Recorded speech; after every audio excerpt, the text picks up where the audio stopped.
When you're selecting a gyro, some things that you're going to want to look at is what's the technology of the gyro. This is a piezo.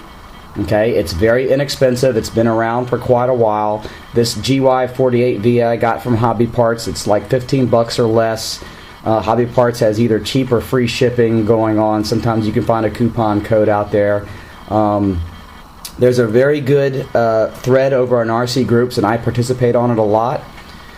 It's over in the general electric airplane talk, and I believe it's called Using Gyros on an Airplane.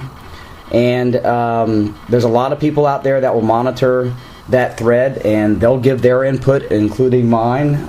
Don't just listen to me. Listen to other people's opinions and experiences. Like I said, I like this gyro because it's put together very well. The board is glued in there. The wires are glued to the board so that it's strain relief and so forth. It comes with good instructions in a very protective case.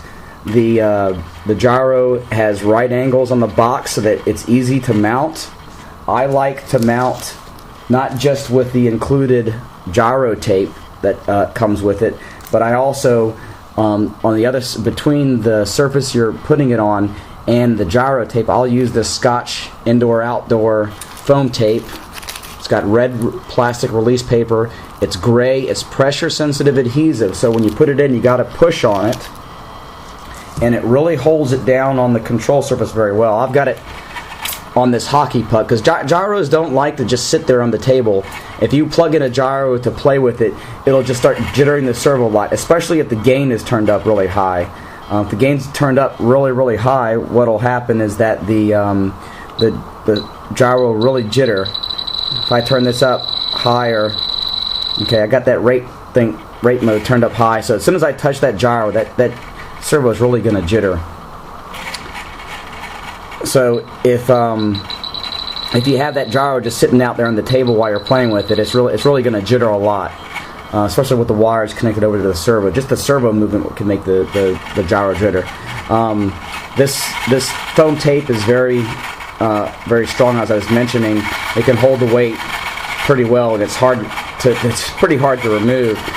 You don't want your gyro coming off in flight.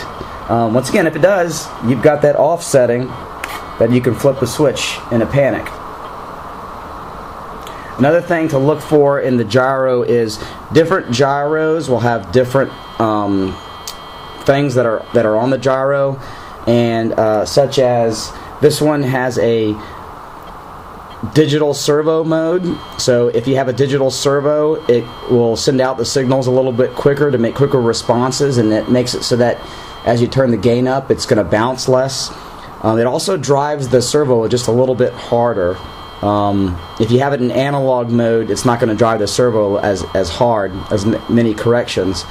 You do not want to have the digital servo switch on unless you have a digital servo. If you have it in digital servo mode on an analog servo, it can burn it out. And there's also a direction switch. Okay, this is covered in various places and so forth, but the gyro needs to compensate in the opposite direction that you move it. Generally, in the case of the rudder, you test it by pushing the tail away from you. When you push the tail away from you, the control surface should move with it. So if you push the tail away, the rudder is going to move in that direction. It'll kind of like wave, right? If you have a wing, okay, and you're pushing the wing up, then the aileron, which say it's in the back, the aileron should move up with that movement.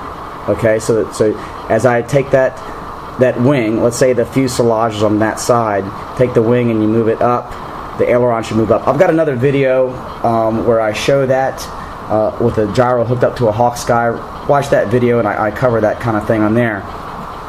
The other thing is there's quite often a delay dial. That's important for helicopters. You're not going to do quick stops with your airplane like on a helicopter, but typically if you have an analog servo, you sometimes move that up to like 25.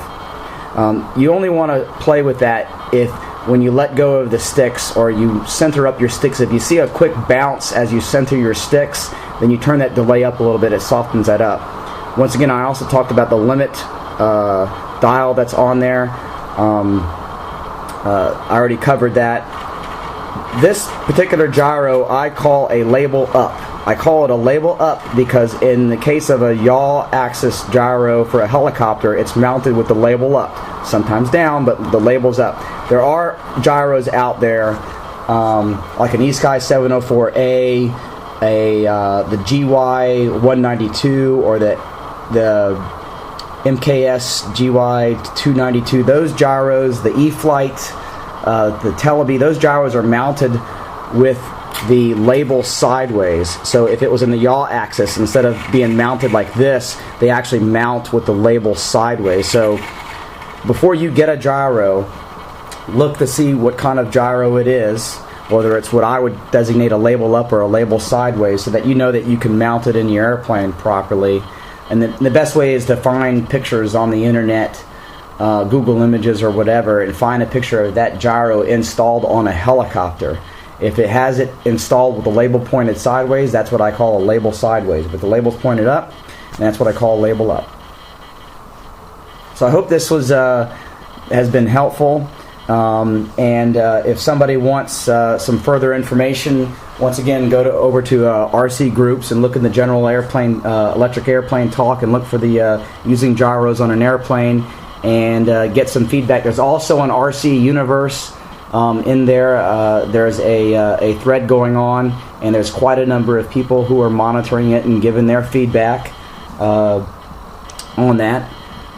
And hope that one day you give this a try. I think it helps a lot in the wind, and it makes flying the smaller planes a bit more enjoyable. It also makes flying other planes, medium-sized planes, makes it more manageable on things like takeoff. So give it a thought, do some research, and maybe one day give it a try.